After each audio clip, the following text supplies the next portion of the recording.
প্রণমি তোমারে চলিব নাথ সংসার কাজে। তুমি আমার নয়নে রেখো, আমার নয়নে নয়ন রেখো অন্তর মাঝে।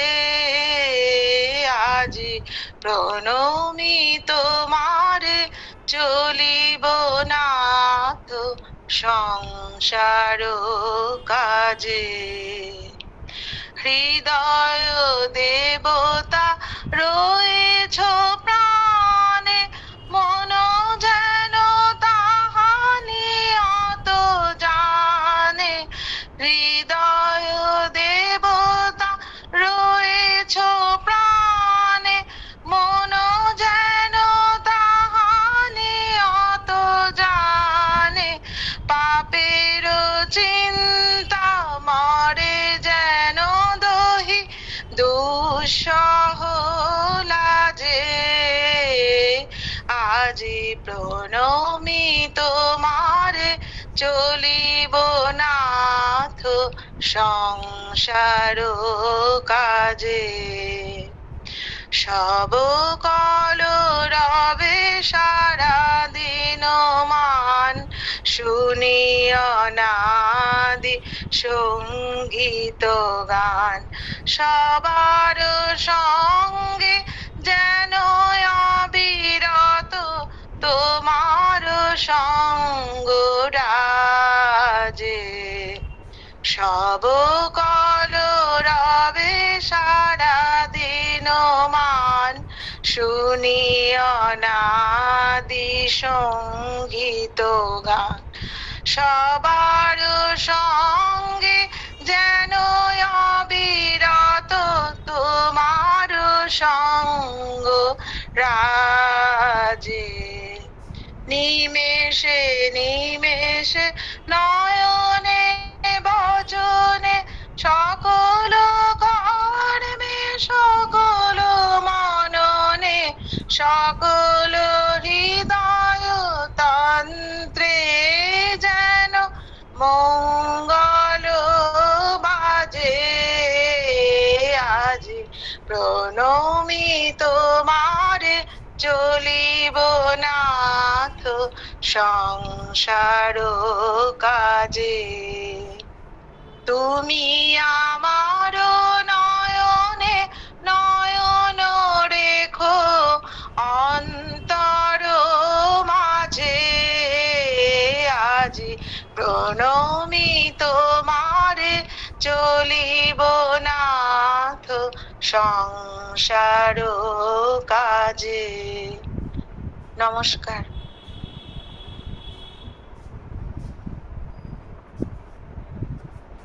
শুরু করবো নিতা? হ্যাঁ দাদা।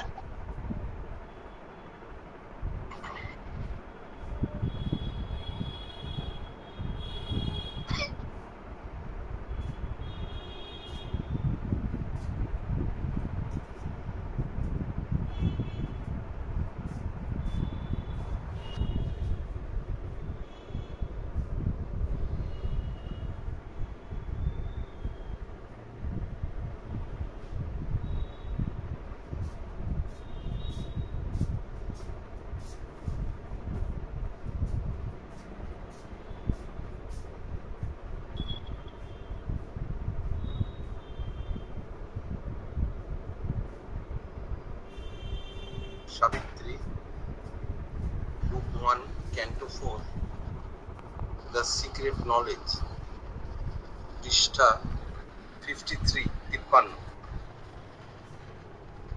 আমরা গতদিন যে জায়গাটিতে শেষ করেছিলাম সেটা হচ্ছে identifying the world's mind with ours. 53 পাতার উপর থেকে 6-7 লাইন নিচে। Identifying the world's mind with ours. এর আগে গত দিনের যে আলোচনাটি হয়েছিল সেখানে কতগুলি কথা, কতগুলি ওয়ান লাইনার পেয়েছিলাম শ্রীরঞ্জনকে, যেটা সাবিত্রীর ইউনিক, অসাধারণ। এই ওয়ান লাইনার গুলো, এক একটা লাইনের এক একটা পংক্তির মধ্যে অসামান্য দর্শন লুকিয়ে রয়েছে। এইমাত্র যে গানটি শুনলাম, আমরা তোমারে প্রণমী চলিব নাথ সংসার ও কাজে, আমরা বলি বটে, গাই বটে, শুনি বটে, কিন্তু আসলে কি সত্যি তাই? তা তো নয়। গতদিনের একটি line, absorbed in the routine of daily acts, our eyes are fixed on an external scene. আমরা কিন্তু বাইরের যে কাজগুলি, এক্সটার্নাল অ্যাক্টস, সাধারণ যে কাজকর্মগুলি করে থাকি, আমাদের মনোযোগ, আমাদের সমস্ত কিছু, আমাদের ফুল কনসেন্ট্রেশন, অ্যাটেনশন ওই কাজের মধ্যে থাকে। সেখানে প্রণমী তোমারে চলিব, প্রণমী মানে একবার প্রণাম করলাম, তারপরে আমি আমার মতো চললাম, এটা তো প্রণমী তোমারে চলিব না তো হলো না। প্রণমী তোমারে চলিব না তো মানে হচ্ছে তোমারে সঙ্গে নিয়ে চলিব, কিন্তু সত্যি কি আমরা সঙ্গে নিয়ে চলি? উত্তর হচ্ছে না, চলি না। কারণ আমাদের কি অসাধারণ ধরেছেন শ্রী অরবিন্দ জায়গাটা, একেবারে চুলচেরা বিশ্লেষণ আমাদের আয়নার সামনে দাঁড় করিয়ে দিয়েছেন, যে ডেইলি রুটিন অ্যাক্টস যেগুলো আমরা করে চলেছি, ওই থোড় বড়ি খাড়া, খাড়া বড়ি থোড়, এগুলো থাকবে, এগুলোকে তো বাদ দেওয়ার কোনো প্রশ্ন ওঠে না। কিন্তু ওই জায়গাটা, ওই প্রণমে তোমারে চলিব না তো, ওই জায়গাটা এখানে যখন প্রবেশ করবে তখন জীবনটা সাধনা, তাছাড়া জীবন সাধনা হতে পারে না। আর কেন সাধনার প্রয়োজন, কেন এটার প্রয়োজন? আমরা সকলে এগুলো করে চলেছি বাইরের দিকে নজর দিয়ে, যে কাজগুলো আমরা করে চলেছি বাইরের দিকে আমাদের নজর থাকছে, এটা হলে কি হবে, ওটা হলে কি হবে, কত রকমের সম্ভাবনা ইত্যাদি ইত্যাদি। এগুলোতে সাধনার প্রয়োজনটা কোথায়? ব্যস্ত চলছে জীবন, প্রয়োজনটা ওই জায়গায়। আরেকটা one liner, the lodge of the unknown create the known. যা আমরা জানি, যা আমরা দেখছি, যা আমরা শুনছি, যেরকমটা আমরা জানি জীবন চলে, এই যে লজ অফ দ্য নোন, আমাদের জানা যে বাহ্যিক যে নিয়ম কানুন, অর্থাৎ পৃথিবীটা যেভাবে চলে যেরকম ভাবে, তার কিন্তু সমস্ত যে মূল জায়গাটা, সেটা হচ্ছে লজ অফ দ্য আননোন, যা আমরা জানি না। অর্থাৎ আমাদের মস্তিষ্কের চিন্তার, ভাবনার, ধারণার বাইরের কিছু এটা সবটাকে চালায়। একটা প্রমাণ দিই, দেখবেন আমাদের অনেক ক্ষেত্রেই মনে হয় এরকম, আমরা তো সাধনার জীবনে নেই খুব একটা, ওই আউটওয়ার্ড অ্যাক্টস নিয়ে আমরা ব্যস্ত আছি, খুব ভালো। আউটওয়ার্ড অ্যাক্টস নিয়ে ব্যস্ত থাকলেও মাঝে মাঝে কিন্তু আমাদের মনে হয় যে আমি এইরকমটা চেয়েছিলাম 5 বছর আগে, আমি এইরকমটা চেয়েছিলাম, কিন্তু এরকমটা ঘটেনি, আমার ইচ্ছার বিরুদ্ধে ওই রকমটি ঘটেছিল। আজকে বুঝতে পারি আমার ইচ্ছার মতো ঘটলে কি অবস্থা আমার হতো। আমাকে ঈশ্বর, পূর্ণ মা কি বাঁচিয়ে দিয়েছেন আমাকে। তার মানে লজ অফ দ্য আননোন, তখন বুঝিনি, তখন ভেবেছিলাম তুমি আমার ইচ্ছা পূর্ণ করছো না কেন, তুমি তো সর্বশক্তিমান, তুমি তো ইচ্ছে করলে আমার ইচ্ছাটা পূরণ করতে পারো। আর আমার ইচ্ছাটা কি মানে অনৈতিক কিছু চেয়েছিলাম? আমি একটা সাধারণ জীবন চেয়েছিলাম, খেয়ে পড়ে বাঁচবো, একটা ভালো জীবন। তুমি তা না করে কি করলে? আমার জীবনটাতে এমন সাফারিং, এমন যন্ত্রণা দিলে যে আমি একবারে জেরবার হয়ে গেলাম সেই যন্ত্রণা। কিন্তু হ্যাঁ, ওই জেরবার হওয়া যন্ত্রণায় যখন আমাকে চারপাশ আমাকে কোন রকম স্বস্তি দিতে পারছে না, পারলো না, কোন রকম সাহায্য করতে পারলো না, বা সামান্য ছোটখাটো কিছু সাহায্য করলো, সেখানে ওই যন্ত্রণার মধ্যে আমি টিকেছিলাম একমাত্র তোমার ভরসায়, তোমার আশায়। ওই যে একটা অদৃশ্য সুতো, লজ অফ দ্য আননোন, যাকে আমি জানি না, যার সম্পর্কে আমি কিছু জানি না, যার নিয়ম কানুন গুলো সম্পর্কে জানি না, তিনি কিভাবে চালাচ্ছেন তাও জানি না, কিন্তু একটা জিনিস বুঝি, তিনি আমার জীবনটাকে চালিয়ে নিয়ে চলেছেন। হ্যাঁ, অনেক কিছু জীবনে ঘটেছে যেগুলো আমি চাইনি এবং আমার ক্ষতি হয়েছে। লক্ষ্য লক্ষ্য করে দেখবেন ওই যে ক্ষতিগুলো হয়েছে সেই ক্ষতিগুলোর ডিসিশন বা সিদ্ধান্ত ছিল আমার। আমি তার নিয়মের উপর নির্ভর করিনি, আমি আমারটার উপর নির্ভর করেছিলাম। আমি কি চাই, আমার ব্যক্তিগত চাহিদা। অর্থাৎ আমি একটা মোটামুটি ধর্মীয় জীবনের মধ্যে ছিলাম, যে জীবনটার মানে হচ্ছে আমি কি চাই আমি জানি, আমার তোমার কাছে এটা জানার দরকার নেই। আমি যা চাই, আমি তোমাকে উপাসনা করি, আমি তোমায় পূজা করি, আমি তোমায় দুবেলা জল দিই, ধূপ দিই। তার কারণ কি? কারণ তুমি আমার ইচ্ছাগুলো পূরণ করবে। হয়তো পূরণ তিনি করেন, সেখানে আমাদের যন্ত্রণা বাড়ে অনেক ক্ষেত্রেই। যেখানে তার ইচ্ছার সঙ্গে লজ অফ দ্য আননোন, ওই আমরা যে নিয়মগুলো, তার যে পরিচালনা, এটা যখন আমরা বুঝি না, সেই না বোঝাটার সঙ্গে আমাদের ইচ্ছাটা, তার যা ইচ্ছা আর আমার যা ইচ্ছা, এই দুটো যখন মেলে, কখন মেলে আমি জানি না, এই দুটো যখন মেলে তখন সেটা পূরণ হয়, তখন সেটা ঠিক হয়। তুমি যত ভার নিয়েছো সকলেই রয়েছে সোজা। কিন্তু যখন তা মেলে না তখন তার ডিজাস্টার, তখন বাদে গন্ডগোল। এক এক সময় মনে হয় এরকমটা হলে এরা তো কত ভালো আছে, এরা এই করছে, ওরা ওই করছে, আমার এটা নেই। আমরা কি নেই তা দেখি, কি আছে তা দেখি না। যেদিন থেকে কি আছে তা দেখতে আরম্ভ করবো, তখন দেখবো কত মানুষের থেকে আমি ভালো আছি। তখন ওই লজ অফ দ্য আননোনের প্রতি আমাদের একটা কৃতজ্ঞতা, আমাদের একটা শ্রদ্ধা, ভালোবাসা গজাবে। এবং তখন ওই প্রণমে তোমারে চলিব না তো এই জায়গাটা আসতে পারে। আজকে এবার এগিয়ে যাবে। Our range is fixed within the crowded arc.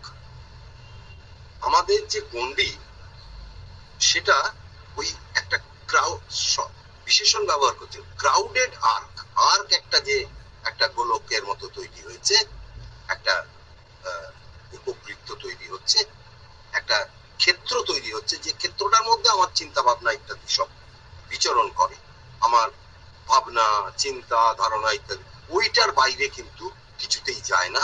ওই যে রেঞ্জটা, ওই যে আর্কটা তৈরি হচ্ছে, যে ক্ষেত্রটা আমি নিজেই গড়ে তুলেছি, সেই ক্ষেত্র, এই ক্ষেত্রটার মধ্যে আমরা আটকে রয়েছি। Is fixed within the crowded arc. এই ক্রাউডেড শব্দটা ইম্পর্টেন্ট। তার কারণ হচ্ছে, ক্রাউডেড কেন? কারণ ওর মধ্যে অজস্র সব ভিড় করে আছে, অজস্র। তার মধ্যে মজার কথা হচ্ছে বেশিরভাগটাই অপ্রয়োজনীয়। আমাদের ক্লান্তি আসে অপ্রয়োজনীয় কাজ করে, বেশিরভাগ ক্ষেত্রে অপ্রয়োজনীয় কাজে ক্লান্তি আসে। আমি প্রমাণ দিচ্ছি। ধরুন আপনার হাতে, এখন তো হাতে মানুষের অনেক সময়, মেশিন অনেক কিছু করে দেয়, রান্না বান্না অনেক ইজি হয়ে গেছে, অফিসের কাজ অনেক ইজি, কম্পিউটার হয়ে গিয়ে অনেক কাজ সুবিধা হয়ে গেছে, হাতের সময় অনেক বেড়েছে। এখন আর সেই সময় নেই। ওই যে স্বামীজি, সম্ভবত আমার যতদূর মনে পড়ছে প্রজ্ঞানানন্দজির কথা বোধহয়, যে তিনি ওই একটা পেন্সিল আর কাগজ নিয়ে গোটা বই ওই লাইব্রেরিতে বসে বসে কপি করে ফেলতেন। ভাবা যায়, কল্পনা করা যায় কতটা সময়, কতটা পরিশ্রম তিনি সেখানে ব্যয় করেছেন। এবার প্রশ্নটা হচ্ছে, তাতে তার ক্লান্তি আজ জাগলো না কেন? আজকে যদি কোনো ছেলে বা মেয়েকে বলা হয়, তুমি গিয়ে লাইব্রেরিতে গিয়ে বসে 10টা পাতা তুমি কপি করে ফেলো, কপি করতে হবে, এ তো প্রচুর সময়ের ব্যাপার, এ তো প্রচুর ঝামেলার ব্যাপার। ঠিক কেন আমি কপি করবো না? কারণ ওর ইয়েতে পাবো না, কম্পিউটারে পাবো না, পিডিএফ পাবো না। ওই বইটা পাবে বলে পিডিএফ থেকে ডাউনলোড করবো। তার মানে আমি ওই খাটনিটাকে কমাচ্ছি। তার মানে আমার হাতে ওই কপি করার সময়টা, যদি আমার এটা প্রয়োজন হয়ে থাকে, তাহলে আমি যেহেতু রেডিমেড পেয়ে গেলাম, তাহলে আমার ওই সময়টা বেঁচে গেল। এবার প্রশ্নটা হচ্ছে, বেঁচে যাওয়ার সময়টায় আমি কি করছি? একটি মানুষের জীবন নির্ভর করে অবসর সময় সে কি করে তার উপর। কে কার অবসর কিভাবে কাটায় তার উপর তার জীবনের মান নির্ভর করে। অবসর সময় আমাদের প্রচুর। এবার এই অবসর সময় আমরা কি করি? আমাদের হাতে একটি অত্যন্ত সুন্দর বাক্স আছে, সেই বাক্সটাতে আমরা ছবি তুলতে পারি, ফেসবুক করতে পারি, ইনস্টাগ্রাম, আরো কি কি সব আছে সেই সব করতে পারি। আমরা ফেসবুকে জগতের সঙ্গে যোগাযোগ রাখতে পারি, গোটা পৃথিবীর খবর মুহূর্তের মধ্যে পেতে পারি। আর হ্যাঁ, ওই বাক্সটা দিয়ে আমরা কথাও বলতে পারি মানুষের সঙ্গে। কথা কম বলি, তবে এই ফেসবুক টেসবুক ইত্যাদিতে আমরা ব্যর্থ থাকি। এই ধরনের কাজ অনেকেই আমরা হয়তো করে থাকি। এই ধরনের কাজ আপনি 1 ঘন্টা, বেশি না, 1 থেকে 1.5 ঘন্টা বসে বসে ফেসবুক, আর এটা একটা খুব নেশার মতো, একবার যদি করতে আরম্ভ করে করেই যাবে। ফেসবুক নিশ্চিত প্রয়োজনীয়, আমি অস্বীকার করছি, কোনো জিনিস খারাপ না, যা আবিষ্কার হয়েছে তা খারাপ কিছু না। ফেসবুক, ইনস্টাগ্রাম ইত্যাদি কত কিছু দেয়, কত খবর দেয়, কত কাজ হয়, ঠিক আছে সব, কিন্তু অকাজটা কতটা হয় এটাও তো ভেবে দেখতে হবে। আমি জিনিসটাকে ব্যবহার করছি কি জন্য, আমার প্রয়োজনটা কি জন্য ফেসবুকে, অমুক একটা কাজের জন্য ইত্যাদি ইত্যাদি। কিন্তু এবার প্রশ্নটা হচ্ছে যে আমি অকাজ যখন ফেসবুকটা দেখতে আরম্ভ করছি, তখন কিন্তু আরো অনেক কিছু দেখতে আরম্ভ করছি যেগুলো আমার কোনো প্রয়োজন নেই। এইবার এই 1 থেকে 1.5 ঘন্টা যখন ফেসবুকে কাটালাম, তখন আমার ফেসবুকের পোস্টগুলোর কতগুলো লাইক এলো না, কি হলো না হলো ইত্যাদি, তাতে আমি দুঃখিত হলাম, তাতে আমি আনন্দিত হলাম, তাতে আমি মনে করলাম যে আমার বোধহয় খুব সাংঘাতিক একটা উন্নতি ঘটেছে, আমাকে এতজন লাইক করছে ইত্যাদি ইত্যাদি ইত্যাদি। এসব তো হলো, কিন্তু এই 1 থেকে 1.5 ঘন্টা পরে আমার ক্লান্তি এলো। এটা ইম্পর্টেন্ট, আমার ক্লান্তি এলো এই 1-1.5 ঘন্টা।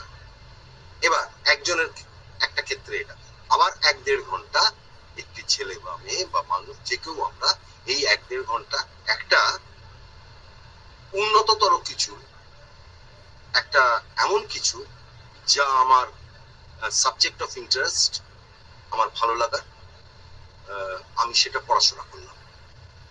তারপরে দেখবেন আমার ক্লান্তি কেটে গেল। তার মানে যে ফ্যাটিক বা ক্লান্তিটা আসছে, এটা শারীরিক ক্লান্তি নয়, এটা হচ্ছে মানসিক ক্লান্তি। ক্রাউডেড, আর ভিড় করে আছে। কে ভিড় করে আছে? ফেসবুক ভিড় করে আছে। আমার অ্যাটেনশন প্রত্যেকটা সময় ওই বাক্সটার দিকে যাচ্ছে, যে কোনো কি এলো, একটা তো পোস্ট করেছিলাম, তার কি লাইক বাড়লো, তার কি হলো, কি হলো, আমার কি রেসপন্স এলো, বা কেউ কি কিছু বলছে, কিছু ইনস্টাগ্রামে কি হলো ইত্যাদি ইত্যাদি। তার মানে আমার অ্যাটেনশন, এই যে মনোনিবেশ করার কাজ, এই মনোনিবেশ করার কাজটা বাধা দিল। যদি বলা হয় যে সারা দিনের মধ্যে 1 ঘন্টা মোবাইল উপবাস করুন, মোবাইলের দিকে তাকাবেন না, দেখবেন ছটপট ছটপট করছে মনটা, কারণ ক্রাউডেড, ভিড় করে আছে। মনের মধ্যে যত বেশি ভিড় করবে, আবার লাইনটা পড়ছে, our range is fixed within the crowded arc. এই কারণে আমাদের অশান্তি, কারণ ওই যে ভিড়, ওই ভিড় আমার রেঞ্জ, আমার ওইটাই। তাই আমার জীবনটা, আমার যে দৈনন্দিন জীবন চলছে, রাতে ভালো করে ঘুমোতে পারছি না, শুধু এই কারণে যে আমার ফেসবুক লাইক কিন্তু যেরকম ভেবেছিলাম সেরকম হলো না। তাহলে কি আমার পোস্টটা ভালো হয়নি, তাহলে কি আমার লেখাটা হয়নি, ইত্যাদি ইত্যাদি ইত্যাদি। মানে আমাকে বিরক্ত করছে ক্রাউডেড, আর ওর মধ্যে আমি ডুবে আছি। এই জায়গাটায় আমাদের অবস্থাটা দাঁড়াচ্ছে। Of what we observe and touch and thought can guess.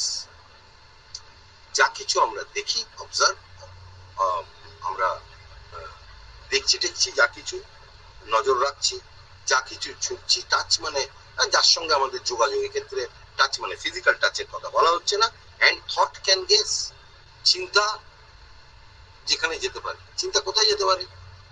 সত্যি তো এত তুলো ধুন রেখে, এত যে তুলো যাচ্ছে, এত তুলো ধুন রেখে, এও আমার গেস।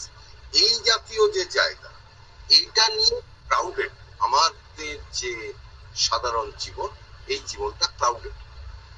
যখন শ্রী অরবিন্দ এই লাইনগুলো লিখেছেন, তখন এই যে কথাগুলো বলছি তার কোনোটাই ছিল না, ঠিক, কিন্তু অন্যরকম কিছু ছিল। এতটা ছিল না, কিন্তু কিছু তো ছিল, সেটা যদি ডিস্টার্ব করে থাকে অনেকটা, এতটাই ডিস্টার্ব করে যে শ্রী অরবিন্দ এগুলো লিখছেন সাধারণ জীবনের কথা, তাহলে আজকে কতটা ডিস্টার্ব করছে?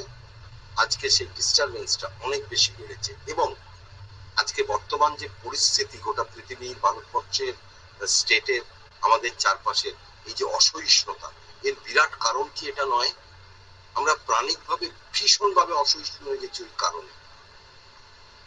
ছোট ছোট কারণে সুইসাইড, ছোট ছোট কারণে অনেক কিছু ঘটে যাচ্ছে, খুন জখম ইত্যাদি ঘটে যাচ্ছে, খুব ছোট ছোট কারণ, খুব বড় কারণ লাগছে না। And rarely dawns the light of the unknown. Rarely dawns the light of the unknown. ওই যে যাকে আমরা জানি না, সেই পরম পূর্ণের যে আলো, সেই আলো খুব মাঝে সাঝে আসে না, এরকম হয় না। কেউ বলতে পারবেন না আমার জীবনে আলো কখনো আসেনি, বা আমি কখনো তার দিকে আকৃষ্ট হইনি, বা আমার কাছে সুযোগ আসেনি। আমরা বলি সুযোগ বারবার আসে না, অথচ সুযোগ বারবার আমাদের দেওয়া হয়। আমরা সেই সুযোগ গ্রহণ করি না, কারণ ক্রাউডেড আর্কের মধ্যে আমি ব্যস্ত, আমার আরো অনেক কিছু করার আছে, ওই সুযোগের আমার দরকার নেই। আমার একটা জীবন, খাবো দাবো, ঘুরবো ফিরবো, ব্যাস এটাই আমার দরকার।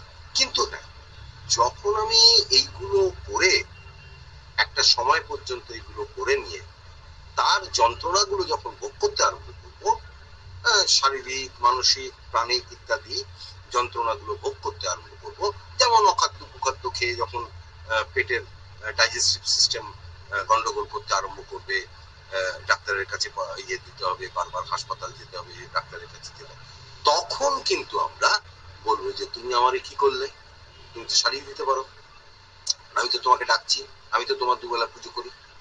ব্যাপারটা কি এতই সোজা? আমি করবো আমার মতো, তিনি ম্যাজিক জানেন ছাড়িয়ে দেবেন, তা কি হয়? তা তো হয় না, হতে পারে না। রেয়ারলি ডনস, মাঝে মাঝে আসে, যখন আমরা দুঃখে থাকি, যখন আমাদের বিপদ ঘটে, যখন আমাদের অবস্থা খারাপ হয়, যখন আমরা বাইরের সাহায্য আর কিছু আমাদের সাহায্য করতে পারে না, তখন আমরা তার সাহায্যের কাছে যাই। দেখবেন যখন ডাক্তারে জবাব দিয়ে গেছে যে আর কিছু করার নেই, তখন গিয়ে ঈশ্বরকে ডাকে যে ঈশ্বর তুমি রক্ষা করো। তার আগে ডাকেনি কিন্তু, কারণ তার আগে আমার ভরসা ছিল ডাক্তারের উপর, ভরসা ছিল ওষুধের উপর, ভরসা ছিল বিজ্ঞানের উপর, কিন্তু তা মানুষের জীবন দান করতে পারে না, এটা বুঝতে হবে। তখন কিন্তু করিনি। রিয়ারলি ডনস, যখন আমার দুঃখ আসছে, যখন আমার বিপদ হচ্ছে ইত্যাদি, তখন কিন্তু এটা আমরা বুঝতে পারছি। Rarely dawns the light off the unknown, তখন কিন্তু ওই তার আলো আমার কাছে একটু একটু এসেছিল, তার ঝলকে একটু একটু আমি পেয়েছিলাম এবং তার কথা জেনেছিলাম, কিন্তু অচিরেই তা চলে গেছে। যেই বিপদটা কেটে গেল তখন আমার ঠিক আছে। Waking in us the prophet and the seer, মাঝে মাঝে যখন ওইটা আসে, তখন আমাদের মধ্যে সেই দ্রষ্টা এবং সেই ভবিষ্যৎ প্রবক্তা, ভবিষ্যৎবাণী যিনি দিতে পারেন, যে প্রফেট, তার জন্ম হয়। এবার বলি, এখানে একটা এই লাইনটা একটু একটু ব্যাখ্যার প্রয়োজন আছে। বলবেন এইটুকুতে কি আমাদের এটা হয়? না, আমাদের এটা হয় না। এটা আমাদের জন্য ডাইরেক্টলি বলা না, এটা হচ্ছে যারা চিন্তাবিদ, যারা উন্নত মানে, তাদেরও তো জীবনটা এই ক্রাউডেড আর্ক ইত্যাদির মধ্যেই থাকে। তবে হ্যাঁ, যখন সাধনা জীবনে তাদের, ধরুন আক্ষরিক অর্থে ঈশ্বর সাধনা, আধ্যাত্মিক সাধনা হয়তো করেন না, কিন্তু অন্য ধরনের সাধনা তো করেন। প্রত্যেক মানুষ কিন্তু একটা না একটা ফর্মে সাধনা করেন। যেমন ধরুন, যিনি সাহিত্যিক, তিনি তার সাহিত্য কীর্তির জন্য সাধনা করছেন। যিনি খেলোয়াড়, তিনি তার খেলার জন্য সাধনা করছেন। যিনি সঙ্গীতজ্ঞ, তিনি তার সঙ্গীতের জন্য সাধনা করছেন, সুরের সাধনা করছেন।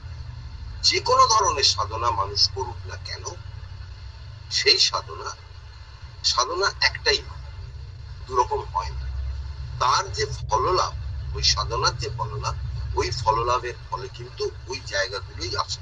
যে কারণে উন্নত মানের যারা সঙ্গীতজ্ঞ, তাদের কাছে আমরা যে শুধু সঙ্গীত নয়, তাদের কাছে যে কথা শুনতে পাই সে কথা ঐশ্বরিক কথা। কেন? কারণ তারা এটা তাদের জীবন সাধনা দিয়ে বোঝেন যে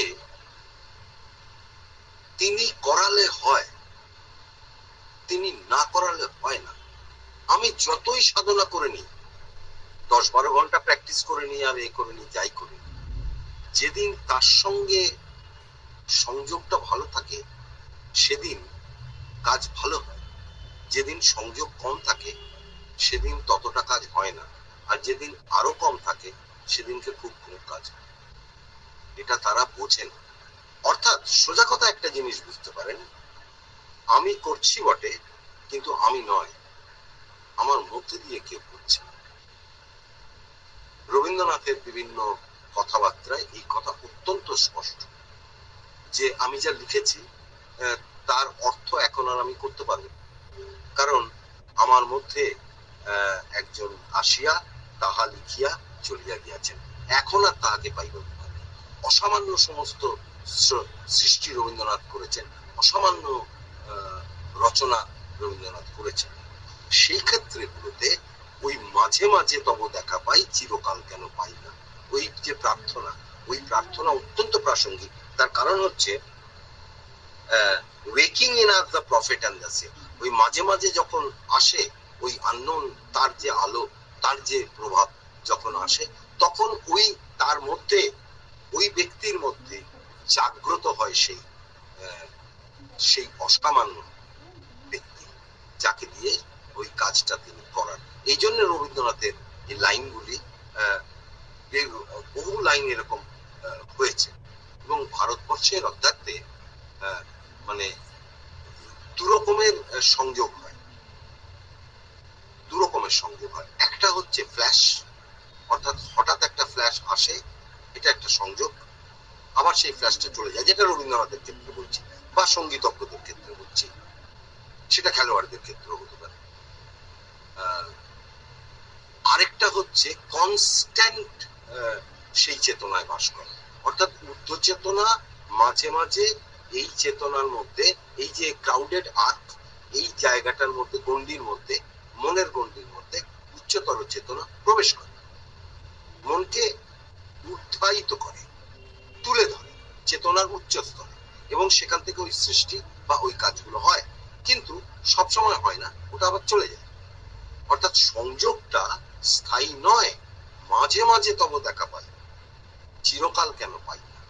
চিরকাল যখন থাকবে, স্ট্যান্ডার্ড যেটা ভারতীয় ঋষিদের ক্ষেত্রে আছে, যখন চিরকাল থাকছে, যেটা শ্রী অরবিন্দ, স্বামীজি, শ্রীরামকৃষ্ণ ইত্যাদির ক্ষেত্রে চিরকাল মানে কনস্ট্যান্ট যখন থাকছে, যখন কখনোই ওই চেতনার থেকে তিনি সরে যাচ্ছেন না, যখন সাধারণ জীবনে কথা বলছেন, তখনও তার একটা অংশ, তার যে চৈত্য পুরুষ, সেই চৈত্য পুরুষ কিন্তু ওই সংযোগটাকে ধরে রেখে দিয়েছে, ওই সংযোগটা কিন্তু রয়েছে। অর্থাৎ তিনি যা করছেন, যা বলছেন, অত্যন্ত সাধারণ কথাবার্তা, এক গ্লাস জল খাওয়া এবং তাড়িয়ে তাড়িয়ে লুচি আলুর দম খাওয়া, সেটার মধ্যেও কিন্তু ওই চেতনাটা ধরে রেখেছেন। এইটা হচ্ছে কনস্ট্যান্ট, এইটা হচ্ছে ঋষি চেতনা, এইটা হচ্ছে অন্য জায়গা। কিন্তু এখানে যেটা বলছেন সাধারণ মানুষের ব্যাপার, আমি ওই সাহিত্যিক বা যাইগুলো ওই সাধারণের পর্যায়ে পড়ে, কারণ তারা তো ঋষির পর্যায়ে নন, তারা তাদেরকে প্রফেট বা সিয়ার, দ্রষ্টা বলা যেতে পারে, কিন্তু সবসময় যে তারা দ্রষ্টার মতো তারা, যেমন একটা উদাহরণ দিই, রবীন্দ্রনাথের সব রচনাই কি অসামান্য উচ্চতর চেতনা? না, তা তো নয়, কিন্তু অনেক রচনা উচ্চতর চেতনা, অসামান্য রচনা সেগুলো। The outward and the immediate are our field. খুব সোজা কথা, আউটওয়ার্ড এন্ড দ্য ইমিডিয়েট, বাহ্যিক যে জীবন এবং এক্ষুনি যা দেখছি, এটাই আমাদের কনসার্ন। এর বেশি আমরা খুব বেশি যেতে পারি। আউটওয়ার্ড এন্ড ইমিডিয়েট, এক্ষুনি এটা করতে, আমার খেতে ইচ্ছে করছে, অতএব চট করে একটা অর্ডার করে দাও, ওই বাইকে করে আজকাল দিয়ে যায় খাবার, কি দিচ্ছে, কোথা থেকে কি দিচ্ছে এটা বড় কথা না, চট করে খেতে ইচ্ছে, ইমিডিয়েট। ওইটা আমার এখন খেতে ইচ্ছে করছে, আমার এক্ষুনি দরকার, তাতে আমি 1 ঘন্টা পরে রাতের খাবার খাওয়া হবে কি হবে না, ওটা আমার বিচার্য বিষয়, এক্ষুনি আমার এটা কিনতে ইচ্ছে করছে, অতএব আমি এটা কিনবো, যদি সামর্থ্য থাকে। সামর্থ্য না থাকলে দুঃখ, কি কেনার পরে আপাতত একটু খুশি, তারপরে আবার জেগে সেই দুঃখ, এটা থাকবেই। এই আউটওয়ার্ড, এই যে জীবনটা, এইটাই হচ্ছে আর আওয়ার ফিল্ড, আমাদের বিচরণ ক্ষেত্র, আমাদের চিন্তার ক্ষেত্র, আমাদের কামনা বাসনার ক্ষেত্র, আমাদের সমস্ত ক্ষেত্র এই নিয়ে, অর্থাৎ আমরা এটার মধ্যেই রয়েছি। The dead past is our background and support. The dead past, অতীতটাই হচ্ছে আমাদের ব্যাকগ্রাউন্ড, ওই অতীতের নিরিখে আমরা সমস্তটা দেখি, অ্যান্ড আওয়ার সাপোর্ট, আমরা সেখান থেকেই আমরা আমাদের যে কাজের যে ইয়েটা, যে সমর্থন, সেটা আসবে। যেমন উদাহরণ, যেমন ধরুন বললো যে এখন হেঁচেছে, এখন বাড়ি থেকে বেরোস না।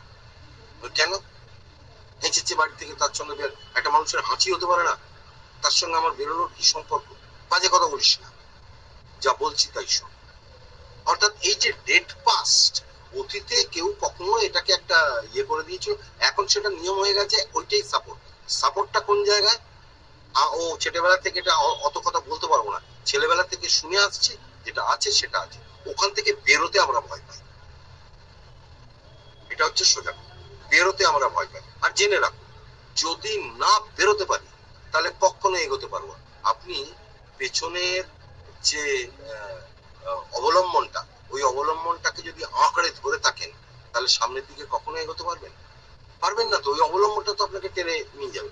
আপনি পা এগোচ্ছেন বটে, কিন্তু আপনি তো ধরে রেখেছেন সেই অবলম্বনটাকে, এগোবেন কি করে সামনের দিকে? কখনো সম্ভব না। তাই বলে কি অতীতকে ফেলে দিতে হবে? না, অতীত থেকে শিক্ষা নিতে হবে, কিন্তু অতীতের সবকিছু আঁকড়ে ধরে থাকলে হবে না। অতীতে একটা সময় ছিল যখন এই তপবনে গিয়ে ওই শিশুরা যেত, কিশোররা যেত, এবং সেখানে তাদের মস্তক মুন্ডন হতো, টিকি থাকতো, একটা ছোট হাঁটু ইয়ে হতো, হাঁটু অব্দি ধুতি, খালি গায়ে তারা সকালবেলায় কাঠকুড়োতে যেত। এখনো ধরে থাকবেন ওটাকে? পৃথিবী এগিয়ে চলেছে বুলেটের গতিতে, বুলেটের গতিতে এগিয়ে চলেছে পৃথিবী। সেখানে এখন তো ওটা চলবে না, ওটাকে ধরে রাখা তো যাবে না। স্পিরিটটা যে হয় নিশ্চয়ই ভালো, ব্রহ্মচর্যের যে স্পিরিট, ব্রহ্মচর্যের যে মূল কথা, সেটা থাকুক। তার ফর্মটাকে ধরে রাখলে তো মুশকিল। ওই ডেড পাস্টটা আমার ব্যাকগ্রাউন্ড, ওটাকে যদি ধরে থাকি তাহলে বড় মুশকিল হবে, তাহলে কিন্তু এগোনো যাবে না। Mind keeps the soul prisoner, আরেকটা ওয়ান লাইনার অসাধারণ। Mind keeps the soul prisoner, we are slaves to our acts. Mind keeps the soul prisoner, মন আত্মাকে বদ্ধ করে রাখে। অনেকের যারা স্বামীজির রচনা ইত্যাদির সঙ্গে পরিচিত, তাদের এই কথাটা খুব পরিচিত মনে হতে পারে। স্বামীজি বলছেন, সংগঠিত ধর্ম আত্মার গতিকে ব্যাহত করে। সংগঠিত ধর্ম আত্মার গতিকে ব্যাহত করে। একই লাইন। পৃথিবীর সমস্ত আধ্যাত্মিক ব্যক্তি এক কথা বলবেন, mind keeps the soul prisoner. কারণ তারা ধর্মীয় ব্যক্তি না, তারা আধ্যাত্মিক। অধ্যাত্মে একটাই হয়। বিভিন্ন ধর্মে বিভিন্ন রকম নিয়ম হতে পারে, অধ্যাত্মে একটাই নিয়ম। এই জন্য ভারতবর্ষের ধর্ম সনাতন ধর্ম। ওটা কোনো ধর্মীয় আচার অনুষ্ঠান নয়, ওটা সনাতন ধর্ম, ইটার্নাল, যার প্রাসঙ্গিকতা অতীতে ছিল, এখন আছে, ভবিষ্যতে থাকবে, কোনোদিন সেখান থেকে কমবে না। Mind keeps the soul prisoner, আত্মার গতিকে ব্যাহত করছে, আটকে দিচ্ছে আমাকে। আমাকে যখনই ওই আচার অনুষ্ঠান ইত্যাদির মধ্যে আটকে দিচ্ছে, তখন আমার মূল যে কাজটা, যে কারণে এগুলো করা, সেইটা হচ্ছে না। কিন্তু আমি যখন এইগুলো ছেড়ে ওটাকেই করছি, তখন সেটা করতে পারছি, কারণ মন থেকে আমি মুক্তি পাচ্ছি। আমার আত্মা বা আমার চৈত্য সত্তা যেটা, সেটাকে কাজ করতে দিচ্ছি, সেটাকে বদ্ধ করে রেখেছে আমার মন। আমার মন চিন্তা ভাবনা ইত্যাদির দ্বারা, তার তৈরি ধারণা, ধ্যান ধারণা ইত্যাদির দ্বারা আমার চৈত্য সত্তা যা বলতে চাইছে, যা করতে চাইছে, আমাকে যা করে তুলতে চাইছে, আমাকে যেভাবে গড়ে তুলতে চাইছে, সেটা পুরোটা ব্যাহত হচ্ছে। আমার চৈত্য সত্তা আমার মনের হাতে বন্দী হয়ে গেছে। We are slaves to our acts. আমরা আমাদের যে ক্রিয়াকর্মগুলো করি তার কৃতদাস হয়ে উঠছি। যেমন ধরুন একটা পুজো হবে, সেই পুজোয় এই লাগবে, এবার এইগুলো তো এখানে পাওয়া যাচ্ছে না, তাহলে বনগা থেকে শিয়ালদা পর্যন্ত সব চলে যেতে হবে খুঁজতে যে কোথায় এই জিনিসটা পাওয়া যায়। তো যে সময় যে পরিশ্রম ইত্যাদি দেওয়া হলো, এই বাহ্যিক সমস্তটা দিয়ে তো আমাকে আটকে রেখে দিল। আমি আসল কাজটা করবো কখন? তারপরে তো দেখা গেল আসল কাজটা ভুলে গেলাম। সরস্বতী পুজোর পুজোর সময় পড়েছে সন্ধ্যাবেলায়, সারাদিন উপবাস করে আছি এত কাজ এত করেছি, তারপরে পুজো টুজো হয়ে গেল, তখন মনে পড়লো অঞ্জলি দিইনি, ভুলে গেছি। সারাদিন যেটা করলাম সেটা কি? সেটা অঞ্জলি নয়। হাতে করে ফুল নিয়ে দেওয়াটাই অঞ্জলি। ওইটা অ্যাক্টের মধ্যে আটকে যাচ্ছে। আমি যা যা কাজ করেছি তার জন্য, সেগুলো আলপনাটা দিয়েছি অঞ্জলি নয়, ফুলের থালাটা যে সাজিয়েছি অঞ্জলি নয়, তাকে সাজিয়েছি অঞ্জলি নয়, তাহলে অ্যাক্টের মধ্যে আটকে যাচ্ছি। আর যদি এগুলো কিছুই না করি, শুধু ভিতর থেকেই তাকে ডাকি, তাহলে সেটাও তো একই কাজ। We cannot free our gaze to reach wisdom's sun. প্রজ্ঞার সূর্যকে দেখার মতো দৃষ্টি আমাদের নেই, কারণ আমরা দৃষ্টিকে মুক্ত করিনি। ফ্রি আওয়ার গেজ, আমাদের যে দৃষ্টি, সেই দৃষ্টিকে সেইভাবে আমরা মুক্তই করিনি যাতে প্রজ্ঞার সূর্যকে দেখতে পাই। আমরা তথ্যের পেছনে ছুটেছি, আজও ছুটছি, যত দিন যাচ্ছে আরো বেশি করে ছুটছি। আমরা খুব বেশি হলে জ্ঞানের পেছনে ছুটেছি, বেশিরভাগটাই তথ্য আর খানিকটা জ্ঞান। আমরা খুব শ্রদ্ধা করি অমুক জ্ঞানী মানুষ, অমুক তমুক ইত্যাদি, কিন্তু প্রজ্ঞা তো তা নয়। প্রজ্ঞা এক আলাদা জিনিস। উইজডম এর কাছে জ্ঞান কিছুই না। জ্ঞান তো খানিক এদিক ওদিক করে করে আহরণ করা যাচ্ছে, প্রজ্ঞা তো সাধনা ছাড়া হবে না। প্রজ্ঞা যদি পেতে হয় তাহলে তো মুক্ত করতে হবে সেই মনকে, যে মন বন্দির মধ্যে আবদ্ধ, যে মন বন্দি করে রেখেছে চৈত্যকে, সেই মনকে তো উন্মুক্ত করতে হবে, ছেড়ে দিতে হবে, তাকে বের করতে হবে বাইরে। Inheritor of the brief animal mind, দুটি শব্দ এখানে ব্যবহার করছি, ব্রিফ, ইনহেরিটার। ইনহেরিটার আমরা উত্তরাধিকার, আমাদের অতীতে যে ছিল আমরা জানি বিবর্তনের দ্বারায় অ্যানিমাল মাইন্ড যেটা ছিল, মানে জন্তুদের যে মস্তিষ্ক, সেই মস্তিষ্ক থেকে বিবর্তনের দ্বারাই আমরা এসেছি। তার মানে ইনহেরিটার আমরা তাদের উত্তরাধিকার সূত্রে পেয়েছি, যেহেতু জন্তু জানোয়ার থেকে এসেছি তাই তাদের থেকে আমরা পেয়েছি। Of the brief animal mind, brief শব্দটা ব্যবহার করছে। তার মানে একটা কথা হচ্ছে আমাদের যে মন মাইন্ড, সেটা animal mind, brief animal mind, একটি সংক্ষিপ্ত ছোটখাটো একটি পশু। সেই জন্য আমাদের মনটাও শ্রী অরবিন্দ বারবার অন্য জায়গায় বলেছে, man is a thinking animal. কারণ চিন্তাশীল পশু, বৃত্তিগুলো সমস্ত পশু টশু সব আছে, এটা থাকা খুব স্বাভাবিক। কিন্তু কারণ এই বিবর্তনের ধারায় যেটা আসে সাবকনসিয়াসের মধ্যে দিয়ে, ওইগুলো আসে সাবকনসিয়াসের মধ্যে দিয়ে আসে, ওগুলো সাধনার দ্বারাই জয় করতে হয়, তাছাড়া জয় করা যাবে না। না হলে তো দেখছেন নোবেল লরিয়েটের অবস্থা, কারণ ওই বৃত্তিগুলো ও সাবকনসিয়াসে থাকে সারা জীবন, 80 বছরে বেরোয়নি, তারপর বেরোচ্ছে, সুযোগের অপেক্ষায় ছিল, যেই সুযোগ পেয়েছে উনি সঙ্গে সঙ্গে বেরোচ্ছে। হতেই পারে, কারণ সাবকনসিয়াসে আমাদের সব আছে, কে যে কখন কি করে বলা খুব মুশকিল। আমরা কনসিয়াস মাইন্ড, সচেতন মন দিয়ে অনেক ক্ষেত্রে আটকে রেখেছি, সুযোগ নেই, তাই হচ্ছে না। হলেই হবে, কখন কি হবে বলা খুব মুশকিল। তখন আমরা বলি এই মানুষটা এরকম করলো, হ্যাঁ করলো। ব্রিফ অ্যানিমাল মাইন্ড এখনো কিন্তু ওই পর্যায়েতেই আছে। যতক্ষণ না পর্যন্ত বিবর্তনের ধারা পরবর্তী ধাপে যাচ্ছি ততক্ষণ পর্যন্ত এর থেকে আমাদের মুক্তি নেই। একটাই ক্ষেত্রে বাঁচার রাস্তা, সেটা হচ্ছে ওই ব্রিফ অ্যানিমাল মাইন্ড, যে মনটা, তাকে সাইফার করে দিয়ে, তাকে থামিয়ে দিয়ে উচ্চতর চেতনাকে আসতে দেওয়া একমাত্র উপায়, একমাত্র, আর কোনো উপায় নেই। এটা হলে দিয়ে কি হবে, ওই উচ্চতর চেতনা যখন আমার চৈত্য সত্তাকে অধিকার করবে, আর চৈত্য সত্তা যখন আমার মন প্রাণ দেহকে চালাবে, তখনই একমাত্র রক্ষার উপায়, এছাড়া রক্ষার কোনো উপায় নেই।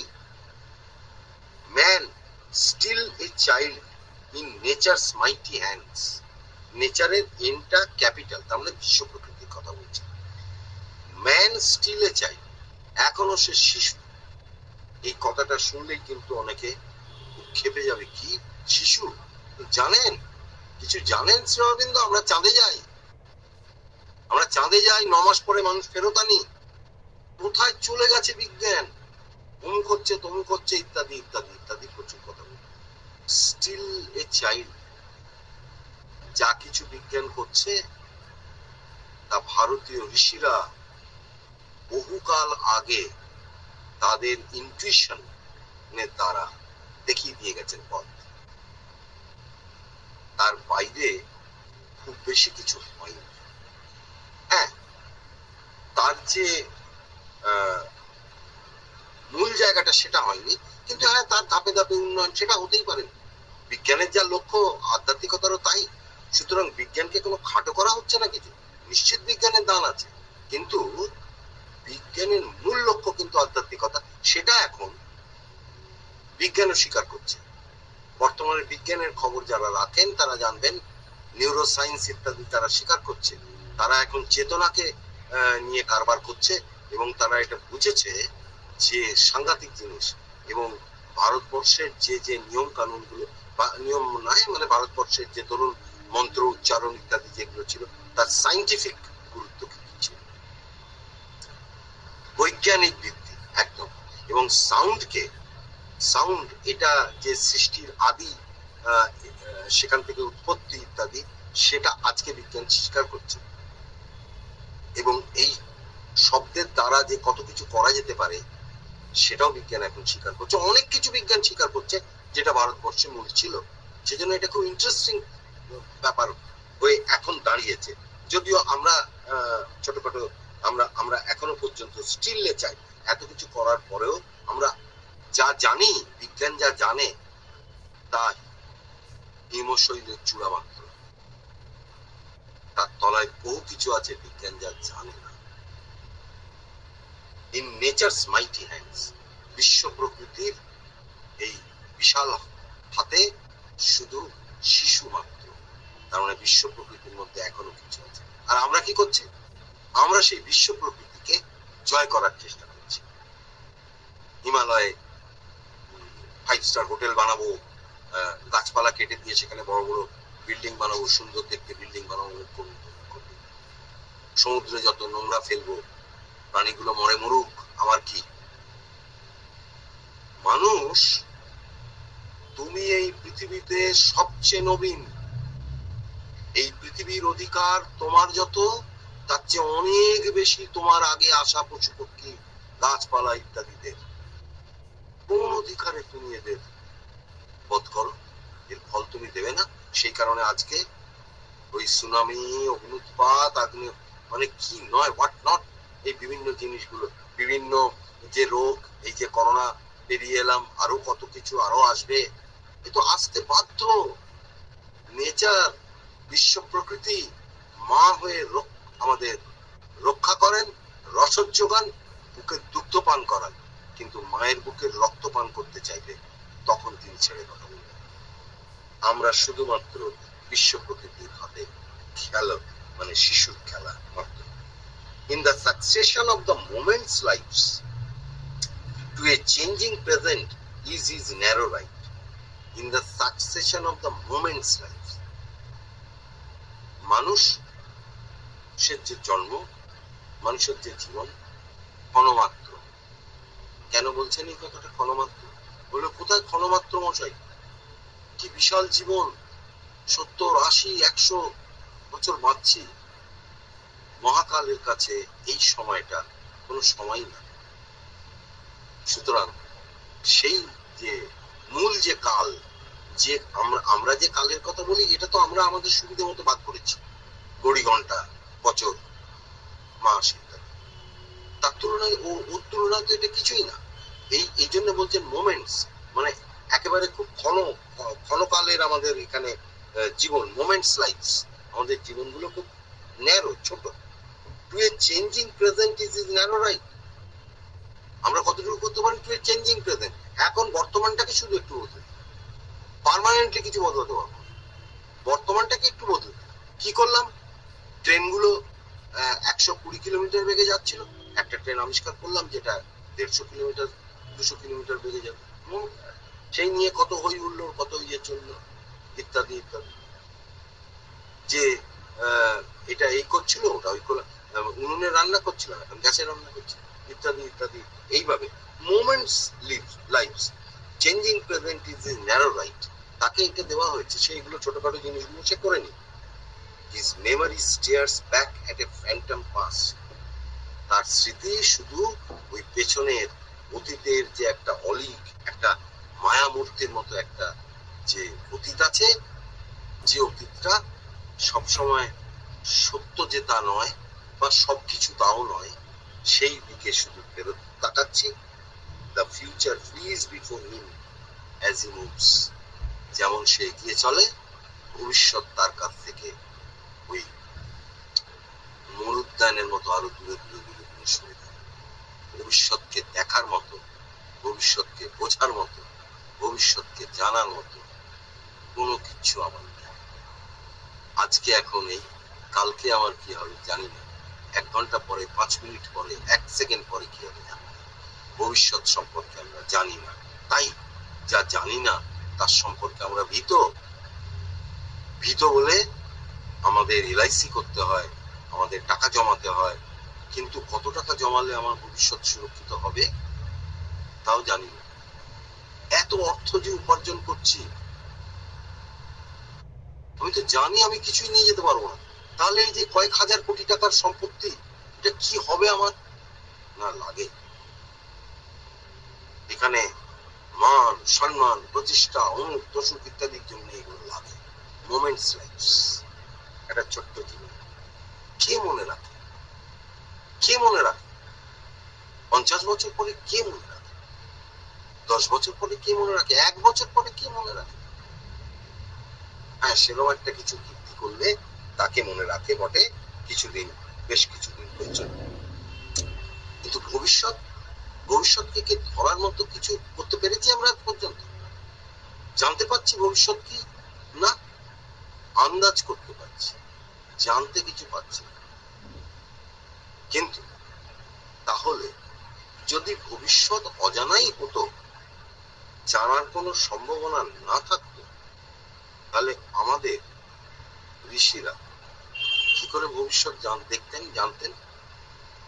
কি করে তারা ত্রিকালদর্শী হতেন? কি করে স্বামীজি যে সময় চলে গেছেন, তখন স্বাধীনতা সংগ্রাম শুরুই হয়নি প্র্যাকটিক্যালি বলতে গেলে এক প্রকার, মানে সেই অর্থে। কিন্তু স্বামীজি বলে গেছিলেন ভারত স্বাধীন হচ্ছে। শ্রী অরবিন্দ যখন স্বাধীনতা সংগ্রাম ছেড়ে, পলিটিক্স ছেড়ে পন্ডিচেরি গেলেন, তিনি বলেছেন তার নিশ্চয়তা না পেয়ে আমি যাইনি। তার মানে তার নিশ্চয়তা তিনি পেয়েছেন, এবং পরবর্তীকালে বেশ কিছু সময় বিভিন্ন ক্ষেত্রে তিনি বলেছেন যে ভারতবর্ষের যে স্বাধীনতা, এই স্বাধীনতার ডিক্রিট সিদ্ধান্ত হয়ে গেছে, শুধু সময়ের অপেক্ষা। কি করে বলছেন? তখন তো কোনো চিহ্ন এরকম দেখা গিয়েছিল কি? যারা শ্রী অরবিন্দের পূর্ণ স্বরাজকে পাগল বলে শ্রী অরবিন্দকে দাবি করেছিল, ভারতীয়রাই দাবি করেছিল, ব্রিটিশরা, তারা ভাবতে পেরেছিল, তারা বুদ্ধি দিয়ে দেখেছিল শ্রী অরবিন্দ ত্রিকালদর্শী বেশি, তারা ভবিষ্যৎ জানতেন, তারা দেখেছেন। তার মানে ভবিষ্যৎ জানা সম্ভব, ভবিষ্যৎকে দেখা সম্ভব। কখন সম্ভব? যখন মনের গণ্ডির থেকে বাইরে বেরোতে পারছে, যখন মনের ক্ষমতার থেকে উঠতে উঠতে পারছে, যখন অধীর ক্ষমতায় উত্তীর্ণ হচ্ছে, ইনটিউশনের জায়গায় যাচ্ছে, তখন বুঝতে পারছে। আরেকটা কথা, যখন নিজের জন্য আর কিছুই চাইবার নেই, কিচ্ছু নিজের জন্য চাই না, তখন তিনি জগৎ সংসারের জন্যই সবটা চান। নইলে নির্বাণ লাভের পর কি প্রয়োজন তার এত কষ্ট করার? কি প্রয়োজন ছিল এই জীবন যাপন করার? কি প্রয়োজন ছিল কঠিন সাধনার মাধ্যমে অতিমানব শক্তিকে নামিয়ে আনার? কার জন্য করেছেন এই কাজ? নিজের জন্য না, আমাদের মতো মানুষের জন্য, একেবারে আমাদের মতো সাধারণ মানুষের জন্য এই কাজ তিনি করেছেন। A struggling, armed with the future frees before him as he moves. He sees imagined garments, not a face. আমরা ভবিষ্যৎকে কিভাবে দেখি? কতগুলো মানে as if কতগুলো আবছা মূর্তি দেখছি, কতগুলো জামা কাপড় পরা একটা কিছু রয়েছে দেখছি, কিন্তু কে তা জানছি না, কে তা জানি না। কিন্তু হ্যাঁ, একটা কিছু রয়েছে এটা জানি, কিন্তু কে তা জানি। অস্বচ্ছ, অর্থাৎ ধোঁয়াটে। কেউ বলতে পারবেন না জোর দিয়ে যে হ্যাঁ এইটাই, না, বলা সম্ভব নয়। একমাত্র ওই প্রফেট, ওই যে ঋষি, তাদের পক্ষেই একমাত্র কনফার্ম বলা সম্ভব। 1918 সালে এবি পুরাণীকে শ্রী অরবিন্দ বলছেন, এবি পুরাণী বলছেন, আমার রাতে ঘুম হয়নি গত 10, 12, 11 বছর ভারতের স্বাধীনতার জন্য। বলছেন যে যদি এরকম নিশ্চয়তা তুমি পাও, বললে কে দেবে? শ্রী অরবিন্দ বললেন যদি আমি দিই। বললেন তাই? বললেন হ্যাঁ, শোনো, কাল সূর্য উঠবে, এটা যেমন সত্যি, ভারতবর্ষ স্বাধীন হচ্ছে, এটাও তেমনি সত্যি। এখন শুধু সময়ের অপেক্ষা। পুরাণী বলছেন সেদিন রাতে আমি বহুকাল পর রাতে ভালো করে ঘুমালাম। এই নিশ্চয়তা দেওয়া সম্ভব কখন সম্ভব? যখন তিনি ভিজুয়ালাইজ করছেন, যখন তিনি তার দৃষ্টিতে তার যে মানস চক্ষু, তাতে তিনি স্বাধীনতা দেখতে পাচ্ছেন, আর তারই যে ভবিষ্যৎবাণী সেটা হয়েছিল। বেশি দিন লাগেনি, বেশি হলে 40-42 বছর লেগেছিল যখন তিনি বলেছিলেন। তারপর পূর্ণ স্বরাজের দাবি করেছিলেন। তারপর তাহলে পাগল কে ছিল ভেবে দেখতে হবে যে কারা পাগল, কে পাগল ছিল। Armed with a limited precarious strength, আমাদের শক্তি কি না, দুটো শব্দ ব্যবহার করেছে, লিমিটেড, প্রিক্যারিয়াস। প্রিক্যারিয়াস যা পরের ইচ্ছাধীন, পরের ইচ্ছাধীন যে শক্তি, যে শক্তির কোনো নিরাপত্তা নেই, যে শক্তি অনিশ্চিত, যে শক্তি বিপজ্জনক। এই যে শক্তি আমাদের হাতে, বিজ্ঞানের শক্তি বলে আমরা বড়াই করি, ভাবুন তো কি বিপজ্জনক। পরমাণুর অসীম ক্ষমতা আবিষ্কার করলাম আমরা, তারপরে দেখলাম পরমাণুর চেয়ে সাবঅ্যাটমিক পার্টিকেলের ক্ষমতা আরো বেশি। যত ভাঙছি, যত ছোট করছি, ক্ষমতা তত বাড়ছে। বাহ, এ তো দারুণ। তাহলে এই দিয়ে কি করব? বলে এই দিয়ে কি করো, তাপ বিদ্যুৎ কেন্দ্র করা যেতে পারে, অমুক এনার্জি, নেভার এন্ডিং এনার্জি তৈরি করা যেতে পারে। তখন বললো তাই? বললো হ্যাঁ। আর কিছু মানুষ বললো তাই তো বোমাও তৈরি করা যেতে পারে, মানুষকে মেরে দেবো, সবাই আমার হাতে থাকবে।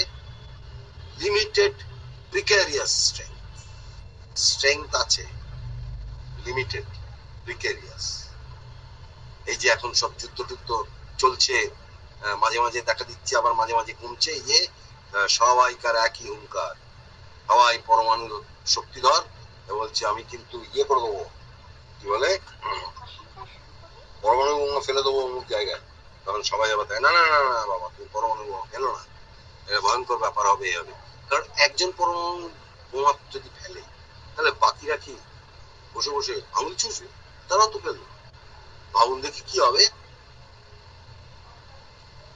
শক্তি আছে, অসামান্য শক্তি আছে, কিন্তু সেই শক্তি লিমিটেড।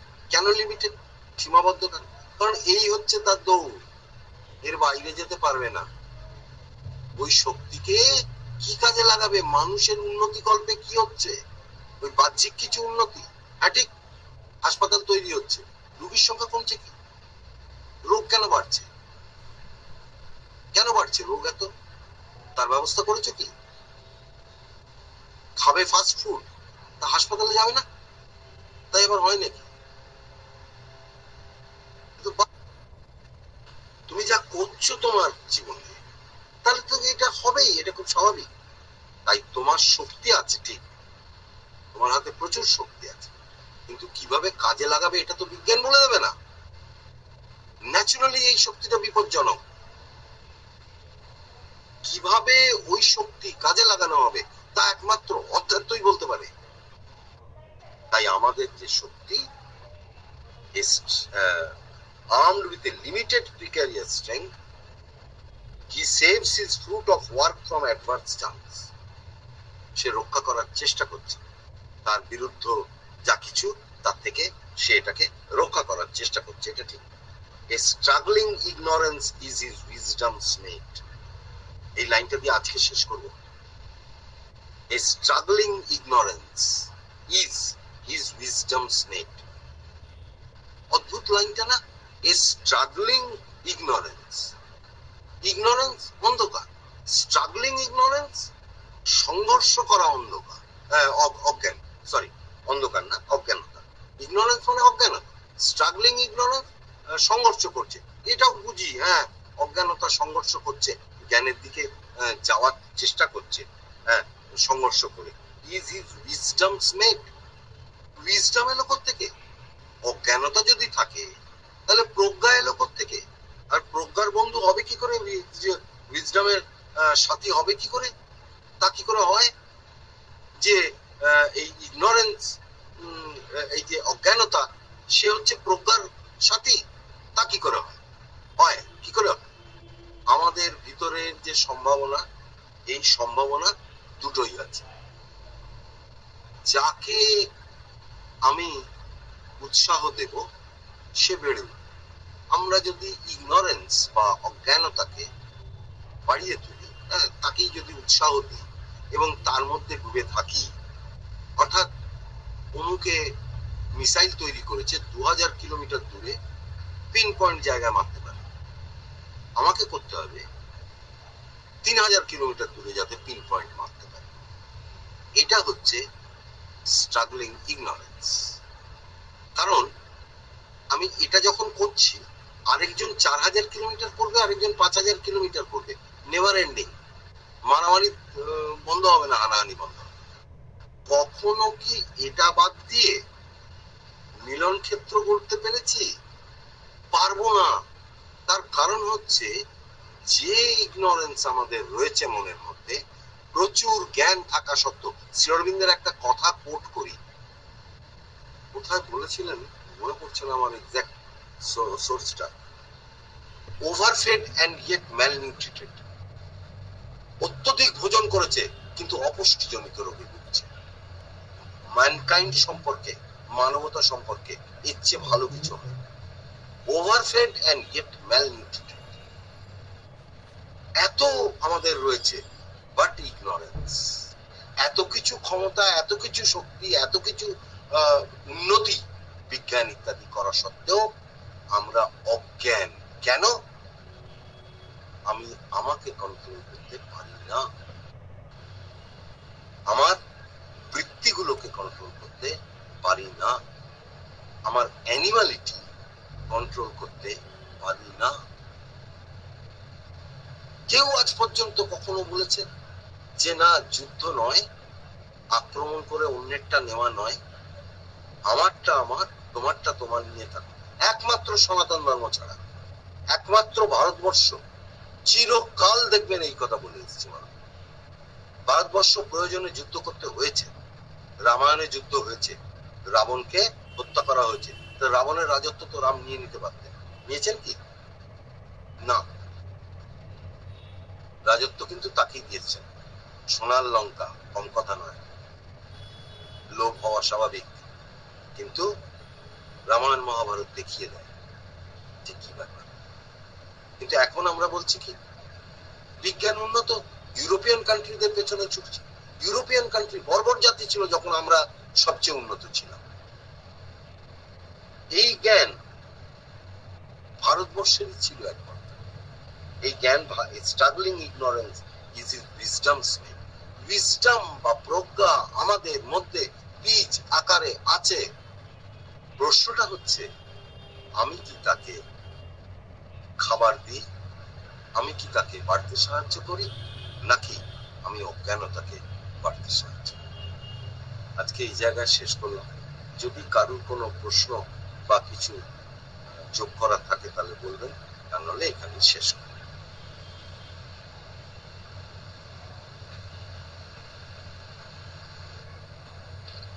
সঞ্জিত দা, আচ্ছা ওই এবি পুরাণিকে শ্রী অরবিন্দ ওই স্বাধীনতার আগের দিনের কথাটা বলেছিলেন যে কালকেই স্বাধীন হবে?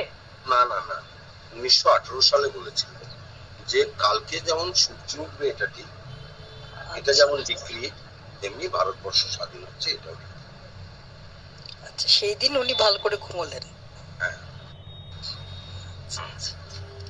হ্যাঁ, উনি তো বলেইছেন সেই। ধন্যবাদ। ঠিক আছে নিতা, তাহলে দাদা, এই যে সংঘর্ষময় অজ্ঞানতা যে কথাটা বললেন না, ওইটা একটু ব্যাখ্যা করে দিন না। কোনটা কোনটা? ও সংঘর্ষ। এই যে আমাদের যে অজ্ঞানতার মধ্যে দিয়ে চলেছি, এটা তো সংঘর্ষ এক ধরনের করছে, এই বিষয়ে তো কোনো সন্দেহ নেই।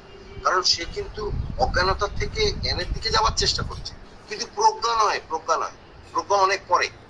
জ্ঞানের দিকে যাওয়ার চেষ্টা নিশ্চিত করছে, সেইটাই সংঘর্ষ।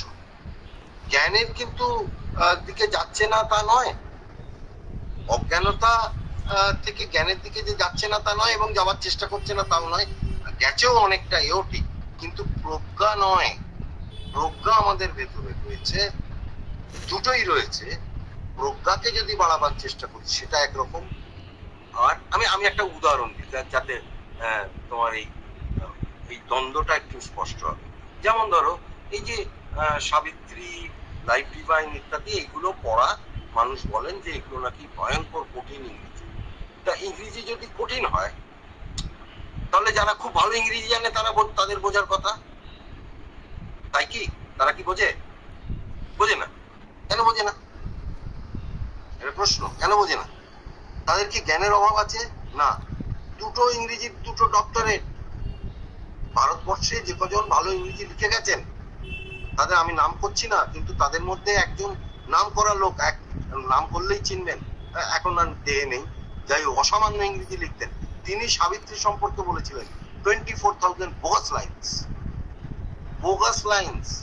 কিচ্ছু বোঝেননি তিনি, পরম পণ্ডিত ইংরেজিতে, তিনি কিচ্ছু বোঝেননি ওটা সম্পর্কে, সাবিত্রী সম্পর্কে। অথচ দেখুন, অত্যন্ত সাধারণ যারা ইংরেজি মোটামুটি একটু পড়তে টড়তে পারে, তারা ইংরেজি সাবিত্রী পড়ে তো বুঝতে পারছে। কি করে বুঝছে? এই জায়গাটা হচ্ছে তফাৎ। একটা তো হচ্ছে অজ্ঞান, যে আমি পড়বই না, আমি জানি না ইত্যাদি, সেটা আলাদা কথা। আর একটা হচ্ছে স্ট্রাগলিং ইগনোরেন্স, আমি পড়ার চেষ্টা করছি, আমি বুঝতে পারছি না, কিন্তু হ্যাঁ পড়ার চেষ্টা করছি, এটা স্ট্রাগলিং ইগনোরেন্স। আর উইজডম যখন এই ছোঁয়াটা যখন পেতে চাইছি, এটা উইজডম নয় যদিও, আমি উদাহরণের জন্য বলি, এই ছোঁয়াটা যখন পেতে চাইছি, তখন কিন্তু কি হচ্ছে না, তখন ওই এমন একটা কিছু সম্পর্ক ঘটছে যা সাবিত্রী তাকে তার মতো করে, তার চেতনা অনুযায়ী তাকে বুঝিয়ে দেওয়া হচ্ছে, লাইফ ডিভাইন বুঝিয়ে দেওয়া হচ্ছে। বুঝিয়ে দেওয়া হচ্ছে শব্দটা ব্যবহার করলাম। কেউ যদি বলেন আমি নিজে পড়ে বুঝি, মিথ্যা কথা বলেন, মিথ্যা কথা বলেন। কেউ বোঝেন না, কারণ বোঝার ক্ষমতা নেই। কারণ ওটা এমন একটা জায়গা থেকে লেখা, যে জায়গায় ওই স্তরের মনের পক্ষে, সাধারণ মনের বুদ্ধির পক্ষে ওই স্তরে পৌঁছানো সম্ভব নয়। আপনি কতটা ইংরেজি জানেন এটা বড় কথা নয়, আপনি কতটা চাইছেন এটা বড় কথা, আপনি কতটা তার সঙ্গে যুক্ত হতে পারছেন এটা বড় কথা। যে মাত্রায় যুক্ত হতে পারবেন, কনসেন্ট্রেশন বাড়বে। যে মাত্রায় তার সঙ্গে যুক্ত হওয়া চাওয়া, তিনি বুঝিয়ে দেবেন। একদিনে হবে না, সময় লাগতেই পারে, কতটা সময় লাগবে তাও বলা যাবে না, এক একজনকার ক্ষেত্রে এক এক রকম, কিন্তু এটা হবে।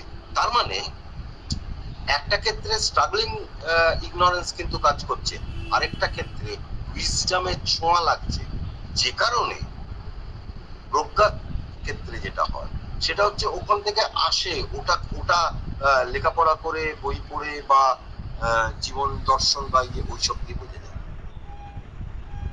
বোঝা গেল ব্যাপারটা একটু? হ্যাঁ, ঠিক এই কথাটাই বলছি। যেমন সাবিত্রী পড়ে বুঝতে পারি না বলে সাবিত্রী পড়তে ইচ্ছে করে না, এটা আমি আমার কথা বলছি, যে আমি বুঝি না জিনিসটা। আপনি যখন ক্লাস করছেন, ঠিক আছে, সেই দিন আপনি ব্যাখ্যা করে দিচ্ছেন, কিছু কিছু ধরতে পারছি, কিন্তু কখনো কখনো মানে কিছু কিছু লাইন হঠাৎ করে চোখে পড়ে, সেটা মনে হয়, যেমন আজকেই পড়াচ্ছিলেন, কিছু লাইন মনে হচ্ছে কোনো একটা উপলব্ধি ভেতরে তৈরি হয়ে গেল, আমি বলতে পারবো না, আপনাকে তার ব্যাখ্যাও দিতে পারবো না, কিন্তু কোনো একটা জায়গাকে স্পর্শ করেছে। এই রকম হয় কখনো জায়গাটা স্পর্শ করার কথা বলছি। এটা ওই স্ট্রাগলিং যে ইগনোরেন্স, যেটা চেষ্টা করছিল, কিন্তু চেষ্টাটা করতে হবে, চেষ্টাটা না করলে এটা পাওয়া যাবে।